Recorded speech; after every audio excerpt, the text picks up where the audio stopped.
e acho que alinhado a isso, eu queria ouvir um pouco como que você enxerga. Tem uma questão também de como mitigar riscos. Como a empresa pode mitigar risco quando ela fala de inovação? Não sei se nessas suas passagens aí pelos cubos da vida, por esse ecossistema, anjos, né? Sobretudo quando a gente fala anjos do Brasil, que são investidores, Isso. anjo, que pensa é o dinheiro, né? Como que eu posso mitigar o risco, né? E você falou de dinheiro, você pensa no risco e tudo mais.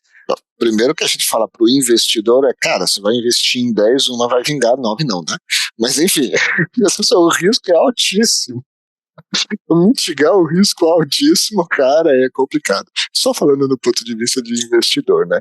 Mas acho que para a empresa, para quem está inovando, a forma de mitigar o risco é isso, tudo que a gente falou aqui. A melhor forma que tem primeiro, tem um método, não à toa. Não sai na loucura, né? Inovação não é algo assim que, tô inovando, tô fazendo, né? Inovação não é fazer diferente. Então, a melhor forma de mitigar o risco é entender que sim, tem método, tem jeito, é estruturada a coisa, não é na loucura, né? Isso já mitiga. Você vai errar mesmo usando o método. Então, é aquilo também de novo que a gente falou. Testa pequeno, erra rápido, mede rápido, conserta, avalia, né? E eu acho que a outra coisa é esse zoom out, para olhar, será que eu tenho clareza do que e do porquê, para não ficar focado também apenas, não, tem que resolver esse problema, vamos pensar diferente aqui, tá feio, só que aquilo pode gerar um impacto muito maior, a gente acha que está inovando e não dá, e aí eu vou dar um exemplo. Um exemplo de uma empresa pequena, de uma experiência que aconteceu comigo. Uma cafeteria aqui em São Paulo, não vou falar o nome, na rede, que eu gosto muito de ir, né, ainda gosto muito de ir, gosto dos produtos, gosto do ambiente, mas olha só, a gente costumava ir, pedia, sentava na mesa e era atendido. Como era uma cafeteria, doceria, um monte de coisa, você ganhava uma comanda e você está tomando café, depois você vai no balcão, vai pedir um doce, você vai comprar um presente, você faz uma coisa. Eu acho que por algum motivo que eu falo que eles têm muito essa questão de inovar, né, dentro da empresa fala-se muito, conheço um pouco mais dessa empresa. Eu cheguei num dia para ser atendido, fui direto no caixa, porque eu sei que eu faço o pedido, tem que pagar.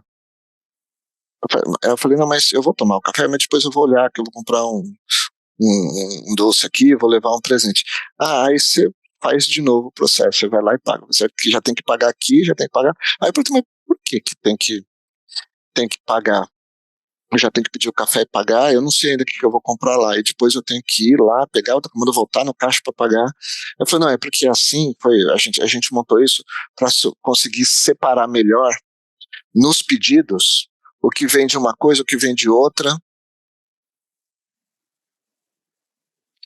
Aí eu fiquei pensando, para resolver talvez um problema de análise interna, que eu não sei qual é a dificuldade em sistemas, em dados, eles mexeram na experiência do cliente, fazendo o cliente ficar indo e voltando e fazendo vários pagamentos, dependendo do que ele quer, se ele quer consumir e fazer coisas diferentes, ter experiências diferentes na loja, a experiência de compra, a experiência de se servir, de degustar, e ele tem que, para cada coisa, fazer um pagamento separado.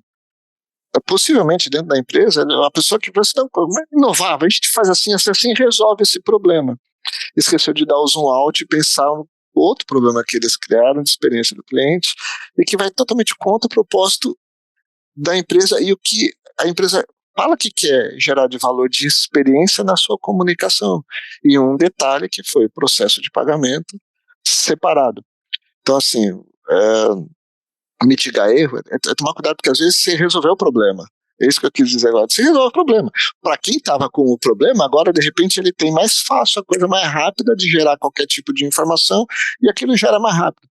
Só que vai trazer um impacto na experiência, consequentemente no resultado, pessoas que deixam de ir, não, tem que ir lá comprar, então eu não vou mais comprar, já paguei aqui, já vou embora, desisto de comprar outra coisa, diminuir vendas. Então, assim, tem que entender o impacto para mitigar o erro, você também tem que entender qual o impacto disso que eu vou fazer no ecossistema, não só na resolução do problema. Isso vai trazer um impacto maior para a empresa em outras áreas, vai trazer um impacto para cliente ou não, experiência, enfim, né? Eu vou dar um segundo exemplo, se você me permite, e na verdade aqui o tempo nosso aqui, eu nem sei quanto tempo a gente vai ficar hoje aqui, mas... Tamo bem. Que, olha só, programa de fidelidade, relacionamento, loyalty, seja lá como você quiser chamar, conhecido, né, de uma rede de supermercado. Eu te garanto que existe um grande trabalho de inteligência de dados para você poder mostrar no aplicativo quais são as ofertas, o desconto, pô, esse produto, a partir da coisa que a pessoa compra, você ser assertivo na oferta para gerar valor para o cliente, mostrar para o cliente, cara, eu te conheço, olha, você compra disso, está faltando disso, e te dou uma oferta. O aplicativo, ele tem toda essa lógica. Mas alguém teve uma ideia, detalhe, quando você vai ofertar, aí aquela ansiedade de vender, em vez de você ser assertivo, você se massifica. Então, você como é um mix de produto grande do supermercado, você faz 40 ofertas para o cliente. Em vez de você querer ser mais assertivo, ofertar menos, e gerar valor, né, e na jugular ali acertar, mostrar que você conhece bem o cliente, você começa a gerar oferta, um monte de oferta, tem que gerar oferta. A gente aprendeu que dá para analisar dados e gerar oferta, então ele gera um monte de oferta, gera 40 ofertas no aplicativo. No supermercado eu não vou ficar olhando 40 ofertas, certo? Aí vem um gênio e fala, põe o botão porque ele quer o desconto, põe o botão ativar todas as ofertas. Aí eu já sei até de quem você está falando. Ativo todas as ofertas, matei toda a segmentação, se eu vou ativar tudo e vou usar, não vou usar, o cliente nem sabe se ele está pegando conscientemente o produto, se tem desconto ou não. Na dúvida, eu ativo todas, porque vai que eu peguei alguma coisa que deu e eu vou ter desconto no final. Mato tudo. E alguém teve uma ideia de gênio, não, estamos inovando de várias formas aqui, tá uma coisa matando a outra. Então, assim, para quê? Ou seja, eu estou fazendo um programa para o cliente que é antenado e baixa o meu aplicativo e aperta um botão. Aperta o botão, ativa todo. Você segmentou o seu programa, né? Para aquele que baixa o aplicativo e aperta um botão. Você não foi além, né? Quem não olha. Foi para aquele que tem essa cesta de compras, que tem a cidade, que está nesse bairro. Não foi nesse ponto, né? Não foi. Então, assim, você vai facilitando a partir de problemas que você mesmo cria, que sequer deveria ter sido criado. Então, cuidado quando você quiser analisar um problema. Aí tudo isso eu quis dizer para assim, qual que é a origem do problema? Os dois exemplos, qual que é a origem do problema? Porque muitas vezes, na hora de inovar, você quer trazer algo disruptivo para um problema que você criou que você não deveria ter criado, você primeiro tem que resolver aquele problema. Para de criar esse problema. Assim, eu não preciso ter uma necessidade de alguém falar, cara, o cliente não está vendo todos os produtos, a gente está olhando os indicadores, o cliente não está vendo, não está interagindo aqui, ele não está pegando desconto. Temos muito, vamos facilitar. Era uma questão de user interface, né? Na verdade. Era só corrigir a user interface, talvez. Põe menos produto, né? Aí você vê o indicador de esforço do cliente, aí vem um monte de métrica, de coisa e tal, mas no fundo é assim, quem que tomou a decisão de mostrar, sei lá, 40 ofertas pro cara? Tinha que ser 5. Você já começou aí. Então, o problema não é que ele não olha as 40 ofertas, o problema é que não deveria ter 40 ofertas. Entendeu? Esse é o ponto. Então, se você não tem clareza do que você quer, às vezes você cria um problema que depois você quer inovar a solução do problema que você criou, que você não deveria ter criado. Então, olha com cuidado, identificou um problema, por que esse problema existe? Antes de mais nada, né, qual que é a origem dele? Por que ele existe? Como que a gente, primeiro, para de gerar esse problema? Às vezes é só para. Não tem que criar todo um processo, inovar e fazer por alguma outra coisa, porque às vezes a gente vai amplificando, né? Então eu quis trazer esses dois para mostrar um pouco do impacto que isso pode trazer na experiência do cliente, né? Acho que está ótimo essa visão mais porta para fora, né? Sim. Você está olhando e o seu principal stakeholder, que é teu cliente, teu consumidor, né? E com base nisso você está falando talvez minha inovação não tenha sido a melhor. Eu inovei pensando em mim, não pensando nele. Ou né? Quando o processo resolveu um processo. O processo ficou ótimo, tá maravilhoso, mas a experiência está sendo horrível. Exato. Eu, complementando essa visão de como mitigar riscos, e aí eu falaria de como mitigar riscos na inovação, da porta para dentro, se você me permite, Claro. eu diria que, primeira coisa, você tem que ter pessoas, recursos dedicados, pessoas, tempos, dinheiro dedicado a isso. Isso é a primeira coisa. Não pode ser o exército de um homem só que vai chegar e vai fazer inovação. Essa daí é a pessoa de inovação da minha empresa. Porque, de novo, isso casa com aquilo que a gente já falou, que é uma cultura de inovação que existe na empresa. Então, você tem várias áreas que entendem a demanda que chega.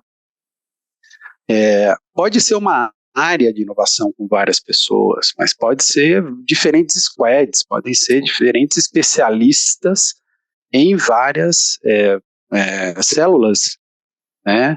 Esse cara é especialista em user interface, esse em user experience, esse é especialista em negócio, especialista do produto, esse é especialista em legislação.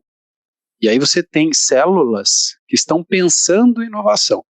Pode ser uma maneira também de se implementar. E aí você não tem uma área de inovação, você tem um líder que usa essas células.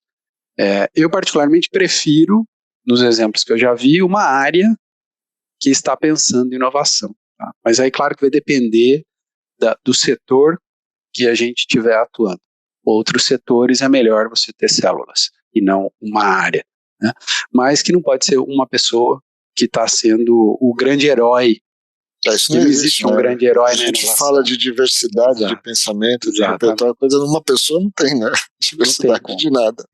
Fica muito difícil. Né? Até porque ela vai estar dedicando tempo, os outros não, né? E aí ela tem que primeiro conseguir adesão de tempo dos outros, convencimento, dividindo. E aí vem, várias e aí eu entraria com o segundo ponto, que é justamente o que eu vou falar. Como que você inclui essas pessoas? Essas outras pessoas de outras áreas. Às vezes você está numa área de inovação, entregando um produto para uma outra área, mas essa outra área, por exemplo, não tem nos objetivos do ano, nas metas do ano dela, inovação. Então ela vai entregar o quê? Ela vai entregar aquilo que está no objetivo, nas metas. Não, qual é a sua meta para o final do ano? Vender tantas caixinhas, vender tantas assinaturas. Mas não está aquele projeto de inovação? Não está. Então não vai sair. Já te falo, vai ser muito difícil acontecer inovação quando você precisa de várias áreas e essas áreas não têm inovação, nem no mindset, que foi alguma coisa top-down, e nem nos objetivos da pessoa. Porque se a pessoa não bater o objetivo dela, ela não ganha o bônus, por exemplo. Exato. Então, você muda a história quando você coloca inovação nos objetivos de todos. Então, isso para mim faz muita diferença. Acho que tem uma outra coisa que também a própria empresa tem que pensar a inovação como uma aposta. Inovação é uma aposta. Então, quando você vai fazer uma aposta, ou quando você vai investir, né, você pega um fundo de investimentos, ele tem 70%, sei lá, no Tesouro, que garante, né, uma estabilidade no Brasil, né, Tesouro ótimo, vai, né, com a Selic a 13% vai super bem. Aí você coloca 20% em alguma coisa, né, que talvez seja um pouco mais arriscado, e 10% em algo muito arriscado. Normalmente é como funciona, né, os fundos de investimento. Sim. Eu acho que um pensamento de uma empresa tem que ser o mesmo. Eu coloco 70% mais ou menos naquilo que eu entendo que é o negócio do dia a dia, para fazer meu negócio rodar. 20% eu posso apostar em algo um pouco diferente, e talvez uns 10, 15% eu coloque em algo muito arriscado. Sei lá, alguma coisa que nem faz parte do meu dia a dia, né, que não é parte do meu negócio, não é parte do meu core business. Talvez seja uma ideia, mas acho que esse 70, 20, 10, 60, enfim, aí cada empresa vai, né, achar o seu, mas é uma forma de mitigar risco também, né, saber onde colocar esse dinheiro. e aí saber quando parar. Então, nesses 10%, onde é extremamente arriscado, é igual cassino. Chega uma hora e você fala, não, eu vou entrar no cassino com tantos aqui no meu bolso. Vou colocar 500 mil. Tá bom. Acabou. E com prazo também, né? O tempo que a gente já falou. O saber quando parar é muito importante. E isso só vai saber se você definir antes os tempos e os KPIs que vão ser medidos. Exatamente. Então você tem que ter isso daí, né? E eu diria que assim, como mínimo, a gente consegue mitigar um pouco o risco, olhando para fora e olhando para dentro. Não, perfeito. Eu acho que no final das contas a decisão toda está na empresa, né? Entender de fato por quê, para quê, né? Como mitigar, ter pé no chão, né? Basicamente o que você está falando é ter pé no chão, né? Não vai na loucura, não acha que é uma fórmula mágica, não acha que vai resolver todos os problemas da empresa, não acha que sempre resolve problema de curto prazo. Às vezes a inovação não é para resolver um problema de curto prazo, mas para garantir o futuro da empresa. Aí quando a gente fala da ambidestria lá, né, tá olhando para o futuro, o outro passo, estou inovando não para agora, estou inovando para o futuro do modelo de negócios. Enfim, é ter pé no chão. Acho que inovação, antes de mais nada, é ter pé no chão, saber o que é ter pé no chão. Exato. Né? Eu tenho um amigo que ele fala, né, que ele trabalha em inovação também, e ele fala, as pessoas olham a gente de fora, quem trabalha em inovação, e fala, nossa, você trabalha na área mais sexy da empresa, né? Nossa, que legal, deve ser super bacana. E quando você trabalha em inovação, só você entende o tanto que você sofre, né? Porque não é uma área simples, exige muita resiliência, pensamento de empreendedor, todos os dias você aprendendo, errando, indo borderline, né? Você está sempre indo no limite ou além do limite. Se tem uma regulação, você tenta ir um pouco mais além da regulação. Se não existe a regulação, você já está além, você já foi, você já passou. Imagina isso dentro de uma empresa que é super controlada. Muitas vezes você está sempre no limite do posso, não posso, desafiando pessoas internamente, se frustrando muito. Trabalhar em inovação, você tem que saber lidar com frustrações, não tem jeito. Então, para quem olha de fora, é uma visão. Para quem está no dia a dia, é outra. E nem por isso eu não estou nem por isso eu deixei de trabalhar. Comecei em 2009, você comentou, e até hoje estou aqui trabalhando com inovação, 14 anos, né? 14 anos. É um bichinho que te pica e não tem jeito.